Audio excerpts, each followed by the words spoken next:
ہے گائز السلام علیکم ورحمۃ اللہ وبرکاتہ. Welcome back to my YouTube channel. I hope امید کرتا ہوں آپ حضرات خیر و عافیت سے ہوں گے. آج کی ویڈیو ایک ایسے لڑکے کی کہانی ہے جسے لوگوں نے بغیر حقیقت جانے چور سمجھ لیا. اسے گلیوں میں دوڑایا گیا، ذلیل کیا گیا، لیکن پھر جو سچ سامنے آیا اس نے سب کو رلا دیا. یہ ویڈیو ہمیں سکھائے گی کہ کسی پر الزام لگانے سے پہلے حقیقت جان لینا کتنا ضروری ہوتا ہے. ویڈیو آخر تک ضرور دیکھیے گا کیونکہ انجام آپ کے دل کو ہلا دے گا. چلیے دیر نہ کرتے ویڈیو کو اسٹارٹ کرتے ہیں. اور وہ بوڑھی خاتون اور اس کے ایک پوتا اور ایک پوتی اسی کے ساتھ رہا کرتے تھے. اور یہ اتنے زیادہ غریب تھے یہ لوگ کہ ان بچوں کی ماں کا انتقال بھی بچپن میں ہی ان کے ہو چکا تھا اور ان کے والد کا بھی سایہ ان کے سر سے اٹھ چکا تھا. دادی نے پالا، بچے تھوڑے بڑے ہوئے.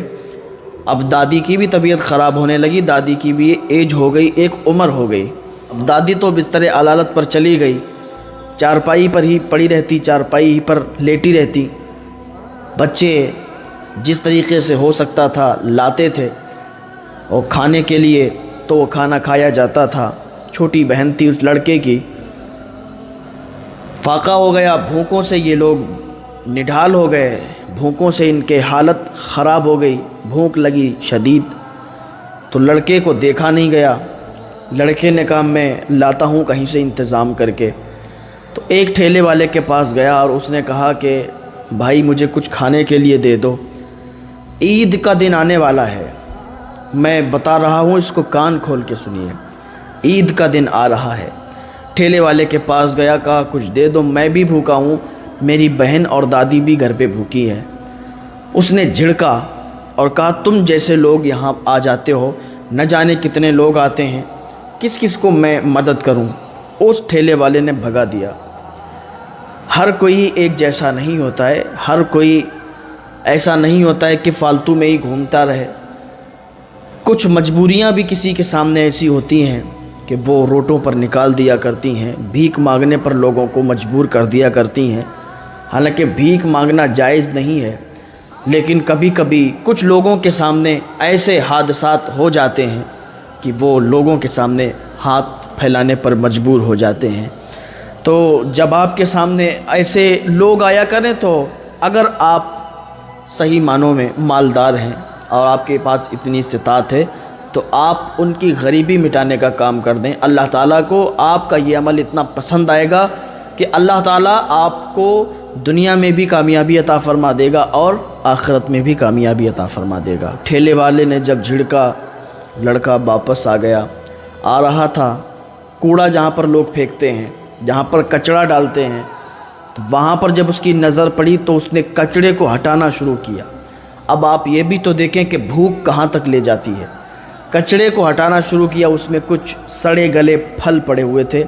لڑکے نے وہ سڑے گلے پھل اٹھائے، سوچا کہ ان سے تو بھوک مٹ جائے گی. حالانکہ جو کوئی ہاتھ بھی نہیں لگاتا اس کو کچڑے میں پھینک دیے گئے پھل وہ لڑکے نے اٹھا لیے اور سوچا کہ ان سے ہماری دادی اور بہن جو کہ چھوٹی ہے اور بھوک میں نڈھال ہے، بھوک سے بے حال ہے، تو ان کو کھلائیں گے تو بھوک مٹے گی. لڑکا وہ پھل لے کر آیا، کاٹ پیٹ کے جو تھوڑے بہت صحیح تھے ان کو رکھا اور دادی اور اپنی بہن کو اور اپنے آپ ان پھلوں کو کھا کے گزارا کر لیا.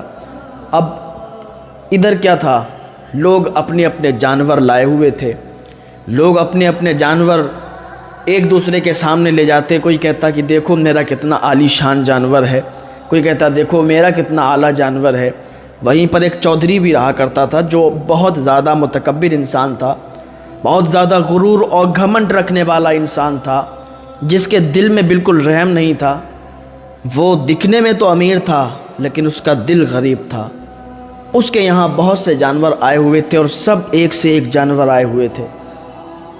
اور گاؤں میں بھی لوگ لائے ہوئے تھے جانور اور سب ایک دوسرے سے دکھا رہے تھے ایک دوسرے کو اور بول رہے تھے دیکھو میرا جانور کتنا اچھا ہے، میرا جانور کتنا اچھا ہے. جہاں لوگ اس بات میں گم تھے کہ جانور اپنے اچھے بتانے میں ایک دوسرے میں ٹائم بتا رہے تھے، وہیں پر یہ بھوکا پریوار بھی در در کی ٹھوکریں کھا رہا تھا، ان کے پاس کھانا موجود نہیں تھا۔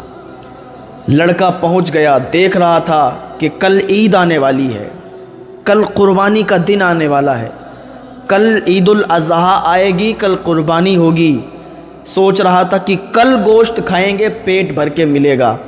آج لوگ جانوروں کو روڈ پر لا کے ٹہلا رہے ہیں، آج یہ لوگ گم ہیں اپنے جانوروں میں، کل یہی جانور جب ذبح ہوں گے، جب یہی جانور قربان ہوں گے اللہ کی راہ میں، تو پھر گوشت ہمارے گھر پہ بھی آئے گا، کیونکہ ہم سے زیادہ پھر کوئی ضرورت مند نہیں ہے، اور قربانی کرنے کے بعد گوشت بھی ضرورت مند میں بانٹنا ہوتا ہے۔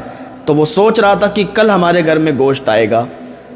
واپس چلا آیا گھر میں، رات اس کی بڑا بے چینی سے کٹی ہے کہ صبح ہو تو گوشت آئے گا تو آج جی بھر کے کھائیں گے، کیونکہ بہت دنوں سے گوشت نہیں کھایا تھا۔ اگر کوئی گوشت ادھر سے لے کے بھی جاتا تھا یا کسی کے گھر پہ پکتا تھا تو خوشبو آتی تھی تو دل للچا جاتا تھا، دل بے چین ہو جاتا تھا، زبان دانتوں کے نیچے آ جاتی تھی، لیکن کرتا تو کیا کرتا، کیونکہ ایسی حیثیت نہیں تھی، ایسی حالت نہیں تھی کہ خرید کے گوشت لے آتا، خرید کے اچھا کھانا پکا لیتا، خرید کے اچھی سبزی لے آتا، ادھر ادھر سے گزارا ہو جایا کرتا تھا۔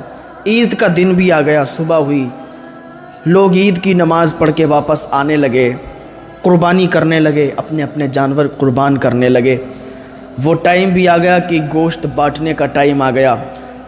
اب جس کے ہاں قربانی ہوئی اس نے دوسرے کے ہاں گوشت پہنچایا، اور ایسے لوگوں کے ہاں گوشت پہنچایا جن کے ہاں آلریڈی قربانی ہو چکی تھی، انہوں نے ان لوگوں کے گھر پہ پہنچایا، انہوں نے ان لوگوں کے گھر پہ پہنچایا۔ ہمارے یہاں بھی آج ایسا ہی ہوتا ہے، قربانی ہوتی ہے، جو ضرورت مند ہے اس کو نہیں ملتا ہے، جس کے ہاں قربانی ہوتی ہے اسی کو آلریڈی دے دیا جاتا ہے۔ اب آپ مجھے بتائیے، جو ضرورت مند ہے اس کو دینا چاہیے یا جو قربانی کروا کے بیٹھا ہے اس کو دینا چاہیے؟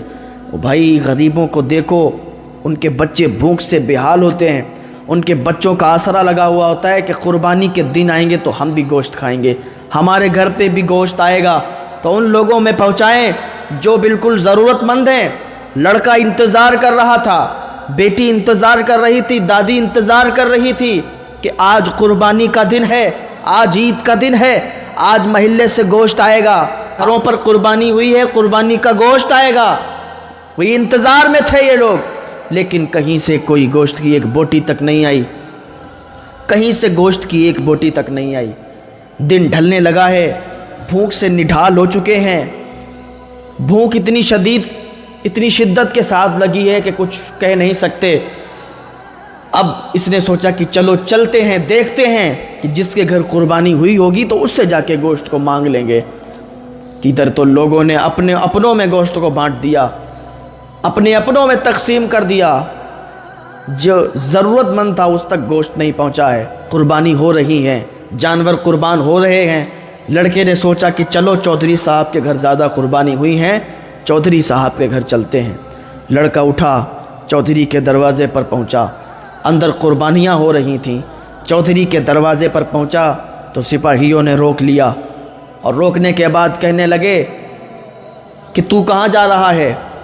غریب ہے، فٹیچر ہے، فقیر ہے، دیکھ تیرے کپڑے بھی صحیح نہیں ہیں، ننگے پاؤں، پیر سنے ہوئے، کپڑے گندے، کہاں جا رہا ہے؟ اندر قربانیاں ہو رہی ہیں، آج عید کا موقع ہے، نکل جا یہاں سے۔ اس نے کہا میں اندر جا رہا ہوں۔ اس نے مانی نہیں اور وہ ڈانٹتا رہا، لیکن اتنی دیر میں اس کو کوئی کام آ گیا تو وہ دوسری طرف دیکھنے لگا۔ لڑکا اندر چلا گیا، دروازہ کھلا ہوا تھا۔ اندر جب پہنچا تو چودھری ٹانگ پر ٹانگ رکھ کر بیٹھا ہوا تھا۔ چودھری نے دیکھا کہ ایک غریب لڑکا دربار میں آیا ہوا ہے، گھر پہ آیا ہوا ہے، تو چودھری کے تیور بدل گئے۔ تو میرے دوستو، آپ نے ویڈیو کو پورا دیکھا ہوا۔ آج کی کہانی ہمیں یہ سبق دیتی ہے کہ بغیر تحقیق کسی پر الزام لگانا بہت بڑا گناہ اور ظلم ہے۔ میرے دوستو، آپ کو یہ ویڈیو کیسی لگی کمنٹ باکس میں ضرور بتانا۔ ویڈیو اچھی لگی ہو تو ویڈیو کو شیئر کرنا، لائک کرنا، کمنٹس کرنا، اور ہمارے چینل کو فالو اینڈ سبسکرائب ضرور کر لینا۔ ملتے ہیں نیکسٹ ویڈیو میں، تب تک کے لیے اللہ حافظ۔